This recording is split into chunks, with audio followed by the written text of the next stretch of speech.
خداوند کی حمد کرو، خداوند کا شکر کرو کیونکہ وہ بھلا ہے اور اس کی شفقت ابدی ہے۔ کون خداوند کی قدرت کے کاموں کو بیان کر سکتا ہے یا اس کی پوری ستائش سنا سکتا ہے؟ مبارک ہے وہ جو عدل کرتے ہیں اور وہ جو ہر وقت صداقت کے کام کرتا ہے۔ اے خداوند، اس کرم سے جو تو اپنے لوگوں پر کرتا ہے مجھے یاد کر، اپنی نجات مجھے عنایت فرما، تاکہ میں تیرے برگزیدوں کی اقبال مندی دیکھوں اور تیری قوم کی شادمانی میں شاد رہوں اور تیری میراث کے لوگوں کے ساتھ فخر کروں۔ ہم نے اور ہمارے باپ دادا نے گناہ کیا، ہم نے بدکاری کی، ہم نے شرارت کے کام کیے۔ ہمارے باپ دادا مصر میں تیرے عجائب نہ سمجھے، انہوں نے تیری شفقت کی کثرت کو یاد نہ کیا، بلکہ سمندر پر یعنی بحر قلزم پر باغی ہوئے، تو بھی اس نے ان کو اپنے نام کی خاطر بچایا تاکہ اپنی قدرت ظاہر کرے۔ اس نے بحر قلزم کو ڈانٹا اور وہ سوکھ گیا، وہ ان کو گہراؤں میں سے ایسے نکال لے گیا جیسے بیابان میں سے، اور اس نے ان کو عداوت رکھنے والے کے ہاتھ سے بچایا اور دشمن کے ہاتھ سے چھڑایا۔ سمندر نے ان کے مخالفوں کو چھپا لیا، ان میں سے ایک بھی نہ بچا۔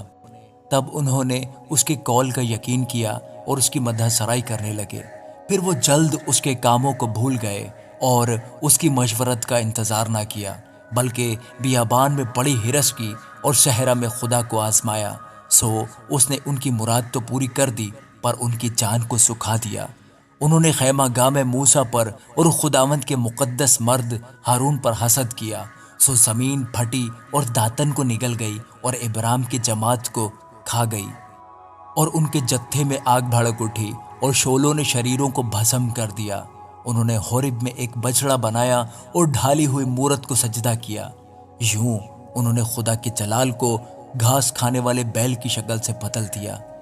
وہ اپنے منجی خدا کو بھول گئے جس نے مصر میں بڑے بڑے کام کیے اور حام کی سرزمین میں عجائب اور بحر کلزم پر دہشت انگیز کام کیے۔